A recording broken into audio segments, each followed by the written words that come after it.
You are watching Rahinijar TV with Ilama Sayyid Abdul Basit Bukhari.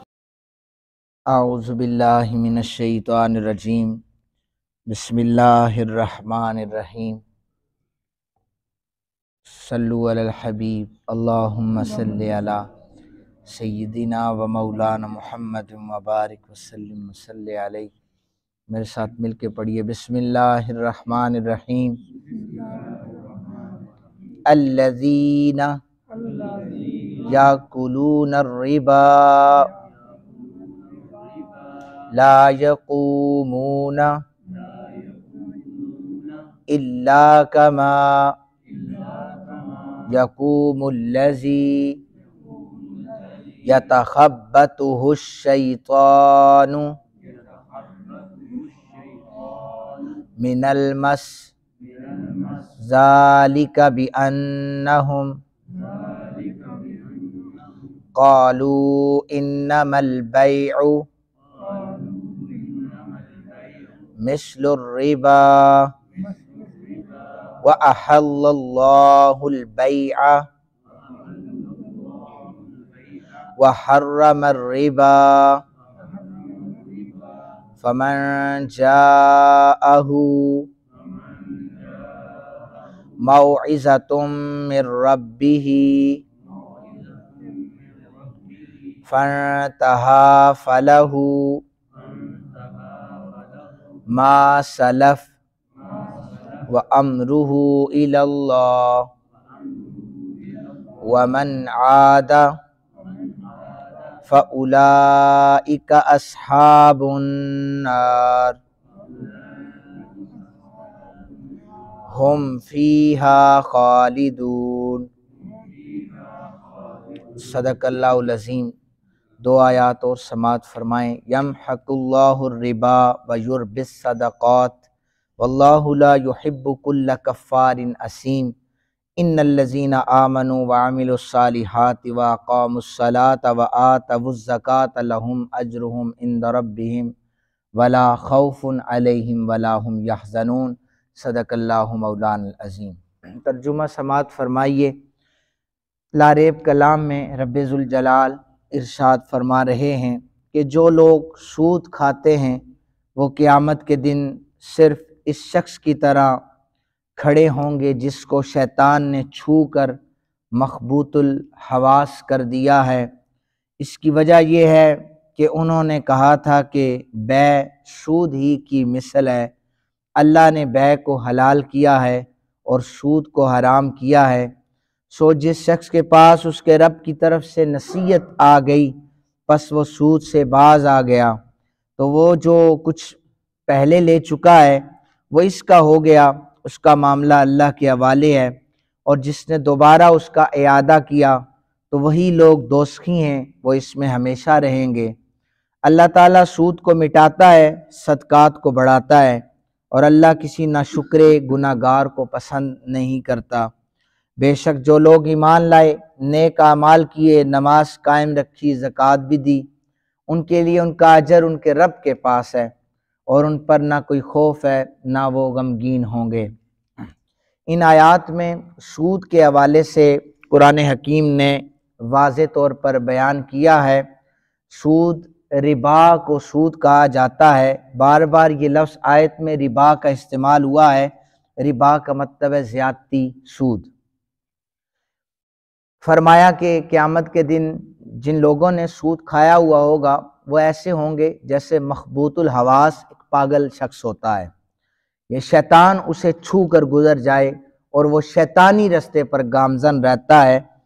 ایسا شخص جو زندگی میں رہتے ہوئے احکامات خدا کی دھجیاں اڑاتا رہے اور وہ سود خوری کرتا رہے، یہ شخص رحمان کے رستے پر نہیں ہے، شیطان کے رستے پر ہے۔ کچھ لوگ کہتے ہیں کہ جو خرید و فروخت ہے یہ سود ہی کی طرح ہوتی ہے۔ مثال کے طور پر ایک شخص نے 5 روپے کی کوئی چیز لائی دکان پر، وہ آپ کو 6 روپے کی بیچتا ہے، 5 کی چیز لا کر 6 کی بیچتا ہے، تو ایک ان پڑھ اور جاہل قسم کا جو دماغ ہوتا ہے وہ یہ سوچتا ہے کہ 5 سے 6 روپے زیادتی ہو گئی، تو سود میں بھی تو یہی ہے جبکہ یہ دونوں مسئلے الگ ہیں۔ جب کوئی شخص بیع کر رہا ہوتا ہے، وہ 5 کی چیز لاتا ہے، 6 روپے میں بیچتا ہے، تو گویا وہ وہاں پر اس کی محنت شامل ہوتی ہے، اس کا کرایہ شامل ہوتا ہے، یہ چیزیں شامل ہو جاتی ہیں۔ جبکہ سود میں ایسا نہیں ہے۔ سود کسی بندے کو جب دیا جاتا ہے کہ میں تجھے 5 روپے دے رہا ہوں، تو جو مدت پر، جس مدت پر تو نے وقت پر واپس کرنا ہے 6 روپے دے گا، تو یہ جو زیادتی ہے یہ سود کہلائے گی۔ نبی اکرم صلی اللہ علیہ وآلہ وسلم نے فرمایا کہ ایک ہے صدقہ، ایک ہے سود۔ صدقہ جو ہے یہ سود اور صدقہ بالکل یہ متضاد چیزیں ہیں، یہ ایک نہیں ہے، بالکل متضاد ہیں۔ صدقہ میں انسان اپنے مال کو کم کر دیتا ہے۔ میرے پاس 10 روپے، میں نفلی صدقہ کرنا چاہتا ہوں، تو میں اگر اس میں سے 6 روپے دوں گا وہ 4 رہ جائے گا، واپس مجھے امید نہیں ہوگی کہ 6 واپس آئے گا، وہ 4 ہی رہے گا۔ سود میں اگر میں 6 روپے دوں گا تو میں کہوں گا 8 روپے آئیں، تو میرے ذہن میں ہوگا کہ جب مقررہ مدت پر مجھے واپس ملے گا 8 ملے گا، تو 4 میرے پاس پہلے تھے، 8 یہ ہو جائیں گے، یہ 12 روپے ہو جائیں گے۔ جبکہ صدقہ میں کہوں گا میرے پاس 4 ہی بچ چکے ہیں۔ صدقے سے مال بظاہری طور پر کم ہو رہا ہوتا ہے، سود سے ظاہری طور پر مال بڑھ رہا ہوتا ہے۔ سید عالم صلی اللہ علیہ وآلہ وسلم نے فرمایا اصل میں سود کا انجام کمی ہے، صدقے کا انجام جو ہے یہ بڑھوتری ہے۔ کوئی شخص صدقہ کرتا ہے، اب کریڈٹ اسے بارگاہ رب ذوالجلال سے ملے گا۔ اس اللہ کا وعدہ ہے میرے رستے میں 1 خرچ کرو گے میں 10 گنا زیادہ دوں گا۔ اور سود جو انسان جتنا امیر کبیر ہو وہ سود دیتا ہے، یاد رکھیں کہ اس سود دینے کی وجہ سے اس کے مال میں برکت ختم کر دی جائے گی، اور پھر اس کا مال جتنا زیادہ ہوگا اس کی زندگی میں سکون نہیں ہوگا، اور وہ سوچے گا کہ اتنے پیسے آ رہے ہوتے ہیں میرے پاس، یہ جاتے کدھر ہیں، کوئی سمجھ نہیں آتی۔ تو گویا کو اس کے مال میں کہیں نہ کہیں پر ہیرا پھیری، کہیں نہ کہیں پر حرام شامل ہے۔ وہ رشوت کی صورت میں بھی ہو سکتا ہے، وہ سود کی صورت میں بھی ہو سکتا ہے۔ فرمایا بروز محشر یہ جو سود خور ہے اسے اٹھایا جائے گا، یہ پاگلوں کی شکل میں اسے اٹھایا جائے گا، اور ایسا پاگل جسے شیطان چھو کر گزر جاتا ہے۔ نبی اکرم صلی اللہ علیہ وآلہ وسلم کے قلب اطہر پر نازل ہونے والی لاریب کلام جو ہمارے لیے مشعل راہ ہے، اگر اس کا دامن تھام لیا جائے۔ آج کل اگر کوئی یہ کہے نا سود کے بغیر گزارا نہیں ہے، تو پھر قرآن پاک کی جو آیات نازل ہوئی ہیں، جو دین سارا آیا ہے، پھر اس کا مقصد کیا تھا؟ ہمیں تنگی برداشت کرنی ہوگی، پریشانیاں برداشت کرنی ہوں گی، لیکن سود کو چھوڑنا ہوگا۔ باہر کے ممالک سے چونکہ میرا اپنا علم تعلیم کے حوالے سے لوگوں کے ساتھ رابطہ رہتا ہے، تو مسائل اکثر وہ پوچھتے ہیں، تو بلکہ میں ایک شخص کو تو اپریشیٹ کروں گا، جوان سال ہیں وہ، انہیں مجھے مسئلہ پوچھا ہے کہ میں کاروبار کرنا چاہتا ہوں، اس میں جو میں لون لے رہا ہوں بینک سے اس میں سود شامل ہے۔ تو میں نے ان سے کہا کہ اگر آپ یہ لون نہ لیں، پھر وہ کہتے ہیں پھر نارمل میرا گزارا ہوتا رہے گا۔ ان کا نام عمر ہے، اور میں نے کہا آپ کا نارمل گزارا ہوتا رہے گا، تو اگر آپ سود لیں پھر کیا؟ وہ کہتے ہیں اگر سود لیں تو میرے اور بھی دوست ہیں بہت اچھا گزارا ہو رہا ہے۔ تو میں نے کہا اگر یہ نارمل گزارا ہو جائے اور آخرت سنور جائے، پھر انہوں نے کچھ 1.5-2 مہینے کے بعد مجھے یہ بتایا کہ میں نے اس کاروبار کو چھوڑ دیا تھا، میں نے وہ نہیں کیا۔ بندے کی عمر ہے 35-38 سال، تو دیکھیں اتنی ایمان موجود ہونا چاہیے۔ ہمارے وہاں پر ایمان بجانا مشکل ہے، کیونکہ وہاں پر ہر دوسرا بندہ اس زد میں ہے۔ تو یہاں پر پاکستان میں اگر بندہ محفوظ نہیں ہے، تو وہاں بیرون ممالک بیٹھا ہوا اگر محفوظ ہے، تو یہ سب سے بڑا جہاد ہے، اور جو جہاد سے نفس ہو رہی ہوتی ہے، وہاں پر کوئی دیکھ تو نہیں رہا۔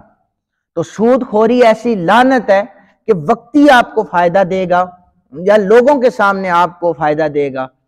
پاکستان میں بھی ہم سے مسئلہ پوچھا جاتا ہے، مسئلہ بھی پوچھ لیتے ہیں، سارا کچھ کرتے وہی ہیں جو ان کی مرضی ہوتی ہے۔